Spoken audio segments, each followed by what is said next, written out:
ఇలా. ఫైనల్గా ఇది నా శారీ.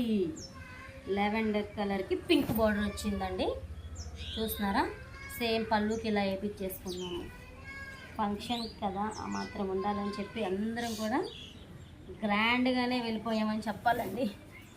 సో పింక్ బార్డర్కి బ్లూ, అలాగే నేనైతే బ్లౌజ్ మొత్తం డిజైన్ చేయించుకున్నాను. ఈ శారీ కాస్ట్ వచ్చేసి 5,900 పడిందండి.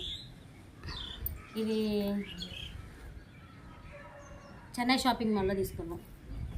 ఈ ఇద్దరికి తీసుకున్నారు మా అమ్మోళ్ళు. మా పాస్టర్ గారు వాళ్ళు తీసుకున్నారండి. పిల్లలిద్దరికి కూడా థ్యాంక్ యూ సో మచ్ అయ్యారండి. ఇవైతే మా బావ వాళ్ళ తమ్ముడు వాళ్ళు తీసుకొచ్చారండి విజయవాడ నుంచి. ఇద్దరు పిల్లలకి చాలా బాగున్నాయి అని చెప్పాలి అసలు ఈ ఫ్రాక్లు అయితే. అంతే అండి, డీటెయిల్స్ అయితే చూపించాను. క్లియర్గా అర్థమైంది అనుకుంటున్నానండి. ఒక్క షాపింగ్ అని లేదు, చాలా షాపింగ్ మాల్ తిరిగాం కదా, అక్కడ ఇక్కడ తీసుకున్నాము. బట్ ఎనీవే, ఈ వీడియో కానీ నచ్చినట్లయితే like, share, do subscribe. Thank you so much. Have a nice day. Bye bye.